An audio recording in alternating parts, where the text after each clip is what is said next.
संभल में 46 साल बाद खुले बजरंगबली के मंदिर के कपाट खुल गए हैं। रविवार सुबह मंदिर में पूजा अर्चना के लिए सैकड़ों श्रद्धालु पहुंचे। 1978 के दंगों के बाद यह पहला मौका है जब मंदिर में विधिवत पूजा अर्चना की गई है। दर्शन पूजन के लिए श्रद्धालु उमड़ पड़े। मंदिर की ऐतिहासिकता जानने के लिए जिला प्रशासन ने भारतीय पुरातत्व सर्वेक्षण (एएसआई) को पत्र लिखा है। कानपुर के गोविंदपुरी रेलवे स्टेशन पर एक दर्दनाक हादसा हुआ जिसमें एक महिला की गोद से गिरकर उसके 5 वर्षीय बच्चे की ट्रेन की चपेट में आकर मौत हो गई। महिला भी इस हादसे में घायल हो गई। यह हादसा तब हुआ जब महिला अपने बेटे के साथ ट्रेन से उतर रही थी। हड़बड़ी में महिला का बेटा गोद से गिर गया और उसकी मौके पर ही मौत हो गई। मुख्यमंत्री योगी आदित्यनाथ ने रविवार को कांग्रेस और अन्य विपक्षी दलों पर जमकर निशाना साधा। उन्होंने संभल में 46 साल पहले बंद किए गए मंदिर के मुद्दे को उठाते हुए कहा कि क्या प्रशासन ने रातों-रात इतना प्राचीन मंदिर बना दिया? क्या बजरंग बली की प्राचीन मूर्ति और शिवलिंग रातों-रात आ गई? उन्होंने समान नागरिक संहिता का समर्थन करते हुए कहा कि देश में हर हाल में यूसीसी होना चाहिए। लोकसभा अध्यक्ष ओम बिरला रविवार को इस्लामिया इंटर कॉलेज में इटावा हिंदी सेवा निधि के 32वें वार्षिक अधिवेशन व सारस्वत सम्मान समारोह को संबोधित कर रहे थे। लोकसभा अध्यक्ष ओम बिरला ने साहित्यकारों और विविध क्षेत्रों में हिंदी सेवा में उत्कृष्ट योगदान करने वाले 19 हिंदी सेवियों को सम्मानित किया। उन्होंने कहा कि डिजिटल क्रांति से दुनिया में हिंदी का महत्व बढ़ा है। बहुजन समाज पार्टी की अध्यक्ष मायावती ने कहा है कि उनकी पार्टी संसद में पेश किए जाने वाले एक देश एक चुनाव विधेयक का समर्थन करेगी। उन्होंने कहा कि एक चुनाव होने से विकास कार्य नहीं रुकेंगे और जनहित के कार्यों को भी चुनाव के चक्कर में नहीं रोकना पड़ेगा। साथ ही राजनीतिक दलों पर चुनाव के खर्च का बोझ कम पड़ेगा। उत्तर प्रदेश विधानमंडल का शीतकालीन सत्र सोमवार से शुरू होने जा रहा है। इस सत्र में विपक्षी दल सरकार को संभल हिंसा, कानून व्यवस्था, महंगाई, बेरोजगारी सहित विभिन्न मुद्दों पर घेरने का प्रयास करेंगे। सरकार वित्तीय वर्ष 2024 से 25 का दूसरा अनुपूरक बजट सहित कई विधेयक पास कराने की तैयारी में है। मुख्यमंत्री योगी आदित्यनाथ ने सभी दलों से सहयोग की अपील की है। यूपी न्यूज उत्तर प्रदेश के एक गांव में तालाब की खोदाई के दौरान बच्चों के कंकाल मिलने से हड़कंप मच गया। ग्रामीणों ने आरोप लगाया कि ग्राम प्रधान और लेखपाल ने गलत तरीके से बच्चों के कब्रिस्तान पर तालाब निर्माण के लिए खोदाई कराई। खोदाई के दौरान एक कंकाल मिला। ग्रामीणों ने चेतावनी दी है कि अगर निर्माण नहीं रोका गया तो वे आंदोलन करेंगे। गोरखपुर विश्वविद्यालय के सह आचार्य डॉक्टर रामवंत गुप्ता ने एक ऐसा शोध किया है जिससे पौधों की प्रकाश संश्लेषण प्रक्रिया को विपरीत परिस्थितियों में भी प्रभावित नहीं होने दिया जा सकता है। इस शोध के लिए डॉक्टर रामवंत को पेटेंट प्रमाण पत्र भी मिला है। यह शोध न केवल कृषि क्षेत्र में क्रांति ला सकता है बल्कि पर्यावरण संरक्षण में भी महत्वपूर्ण भूमिका निभा सकता है।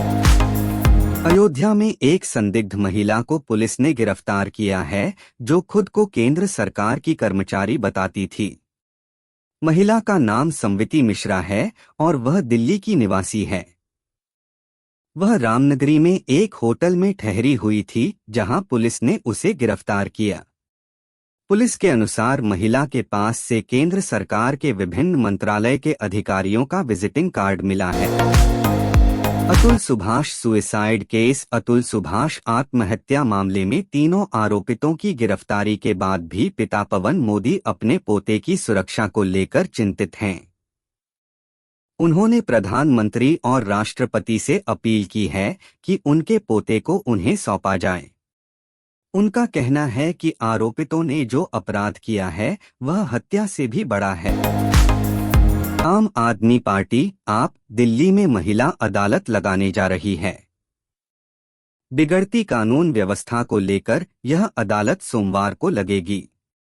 इसमें दिल्ली के मुख्यमंत्री अरविंद केजरीवाल के साथ साथ उत्तर प्रदेश के पूर्व मुख्यमंत्री अखिलेश यादव भी शामिल होंगे।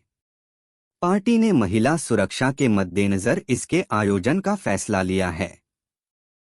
पार्टी चुनाव से कोई कसर नहीं छोड़ना चाह रही। Zakir Hussain death news. तबला वादक जाकिर हुसैन का निधन हो गया। उन्हें हृदय संबंधी समस्याओं के बाद सैन फ्रांसिस्को के एक अस्पताल के आईसीयू में भर्ती कराया गया था। जानकारी के अनुसार 73 वर्षीय संगीतकार को रक्तचाप की समस्या थी। पिछले एक सप्ताह से हृदय संबंधी समस्या के कारण सैन फ्रांसिस्को के एक अस्पताल में भर्ती कराया गया था। ऑनलाइन काम करने वाले सभी फूड बिजनेस ऑपरेटर्स एफबीओ को एफएसएसएआई ने एक निर्देश दिया है। एफएसएसएआई की ओर से कहा गया है कि वे उपभोक्ताओं को उन्हीं खाद्य पदार्थों की डिलीवरी करें जिनके उपभोग की अवधि एक्सपायरी डेट उस समय कम से कम 45 दिन बची हो। इससे कम दिनों की एक एक्सपायरी डेट वाले खाद्य पदार्थ की डिलीवरी नहीं हो सकेगी। आईसीएमआर ने देश का पहला डायबिटीज बायोबैंक बनाया है। इससे डायबिटीज के खतरे का पहले ही पता लग सकेगा। इस बायोबैंक में देश भर से एकत्र डायबिटीज पीड़ितों का डाटा उपलब्ध है। यह बायोबैंक ऐसे समय में स्थापित किया गया है जब देश में बच्चों से लेकर बुजुर्गों तक डायबिटीज के शिकार बन रहे हैं। अनुमान के अनुसार भारत में 11 करोड़ से अधिक लोग इससे पीड़ित हैं। खनन क्षेत्र में एक ऐतिहासिक फैसला लेने की तैयारी की जा रही है। खनन क्षेत्र में लैंगिक समानता की दिशा में एससीसीएल का ऐतिहासिक कदमदानों में काम करने के लिए महिलाओं को 10 से 12 दिन का प्रशिक्षण दिया जाएगा। इस संबंध में एससीसीएल महिला कर्मचारियों के लिए 2 कोयला खदानें, एक खुली खदान और एक भूमिगत आवंटित करने की तैयारी कर रही है। जस्टिस शेखर कुमार यादव को जल्दी ही सुप्रीम कोर्ट कॉलेजियम के सामने पेश होना होगा। शीर्ष अदालत ने बयानों पर ध्यान देते हुए इस मामले में इलाहाबाद हाई कोर्ट से रिपोर्ट मांगी है। सूत्रों की माने तो सुप्रीम कोर्ट ने इलाहाबाद हाई कोर्ट के वर्तमान न्यायाधीश शेखर कुमार यादव द्वारा दिए गए भाषण की अखबारों में प्रकाशित रिपोर्टों पर ध्यान दिया है। भारतीय रेल से यात्रा करने वालों के लिए बड़ी खबर सामने आई है। मध्य और पश्चिमी रेलवे ने अनारक्षित यात्रियों की बढ़ती संख्या को ले जाने वाली ट्रेनों की क्षमता बढ़ाने के लिए 1 वर्ष के भीतर कई जोड़ी ट्रेनों में 100 से अधिक सामान्य श्रेणी के कोच जोड़े हैं। इस कदम से उन यात्रियों को फायदा होने जा रहा है जो लोग अनारक्षित कोचों से यात्रा करते हैं। एस जयशंकर ने देश के प्रथम प्रधानमंत्री की नीतियों पर टिप्पणी की। उन्होंने कहा, नेहरू विकास मॉडल से अनिवार्य रूप से नेहरू विदेश नीति पैदा होती है और हम विदेशों में इसे सुधारना चाहते हैं, ठीक उसी तरह जैसे घरेलू स्तर पर इस मॉडल के नतीजों को सुधारने की कोशिश की जा रही है।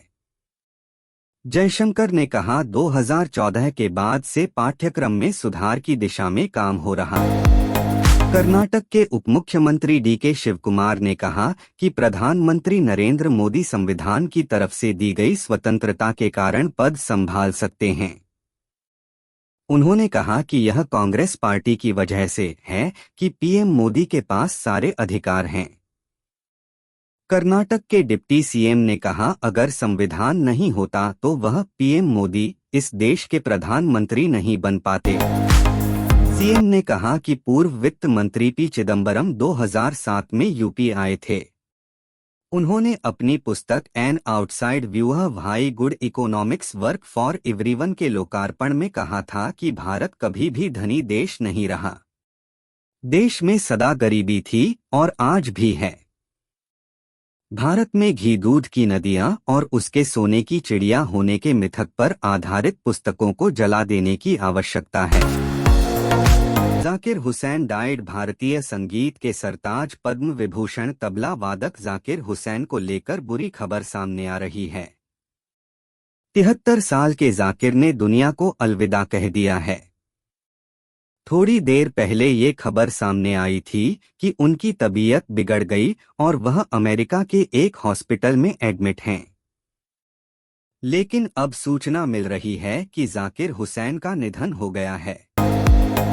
बिग बॉस 18 में कर्णवीर मेहरा और रजत दलाल के बीच जुबानी जंग चल रही है। हाल ही में एक टास्क के दौरान करण को चेहरे पर चोट लग गई थी। इसके बाद उन्होंने टास्क के दौरान पूरी एनर्जी दिखाने की घोषणा कर दी।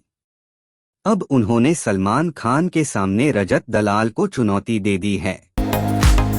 फिल्म इंडस्ट्री में काफी स्टार्स ऐसे रहे हैं जिन्होंने अपने शानदार अभिनय से लोगों के दिलों पर राज किया है। करियर के पीक पर भी कुछ सितारों ने एक्टिंग को अलविदा कहा है। कुछ ने एक्टिंग से ब्रेक लिया तो कुछ एक्ट्रेस शादी के बाद विदेश शिफ्ट हो गईं। हालांकि जब उन्होंने बॉलीवुड में वापसी की तो उन्हें पहले जितना ही प्यार लोगों से मिला। दिग्गज अभिनेता रहे राजेश खन्ना और शर्मिला टैगोर की जोड़ी अपने समय की सबसे सफल ऑन स्क्रीन जोड़ियों में से एक मानी जाती थी। दोनों ने साथ मिलकर एक से बढ़कर एक मूवीज की थी। हाल ही में शर्मिला ने एक मीडिया इंटरव्यू के दौरान बताया है कि आराधना फिल्म सेट पर वह काका से क्यों परेशान हो जाती थीं।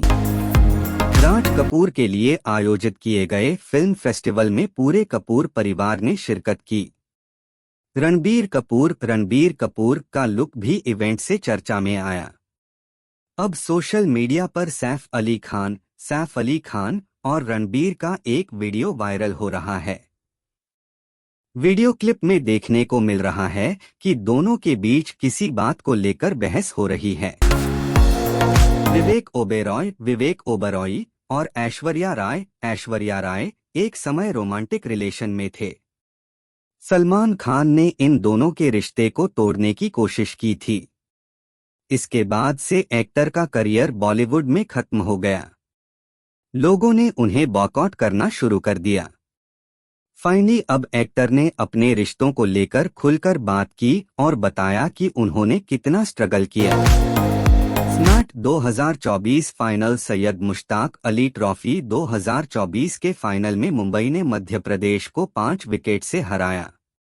इसके साथ ही मुंबई ने दूसरी बार ट्रॉफी अपने नाम की।